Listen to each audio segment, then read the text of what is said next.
Поголема безбедност на возачите и на пешаците, но и намалување на сообраќајните тесни грла, каде зачестеноста на незгоди беше голема. Со поставување современа сигнализација и нови патокази, се само дел од мерките кои општина Кавадарци ги презема за решавање на сообраќајниот хаос во градот.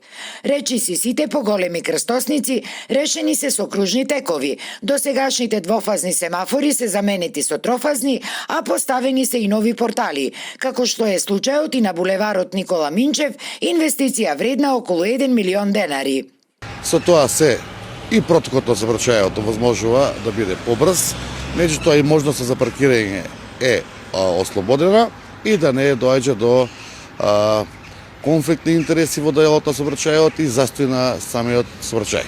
Во идна фаза заедно со Рамов како одговорен во делот на инспекторатот и во делот на сообраќајот, ќе работиме на сите пешачки зони кај што имаме премин на пешачи, а поготово со изработката и на заобиколницата која што треба да почне наредната година и со тргањето на тешко товарен сообраќај од самата градска средина, мислам дека ќе добиеме еден најбезбеден град во делот на сообраќајот и сообраќајните решенија. Во овие активности стручно и редовно се вклучени и сите други надлежни чинители, полицијата, сообраќајниот општински инспекторат и други.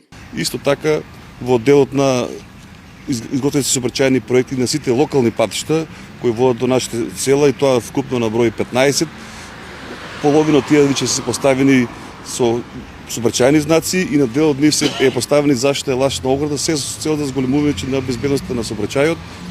Исто така, во самиот град на поголем број раскрци се докомплетираат со нови сообраќајни знаци, така да може слободно да се каже дека нема останато сообраќајна раскрци во град кој што нема поставени сообраќајни знаци за регулирање на сообраќајот. Инаку, општина Кавадарци е една од општините со најголем број современи кружни текови и прегледно означени булевари.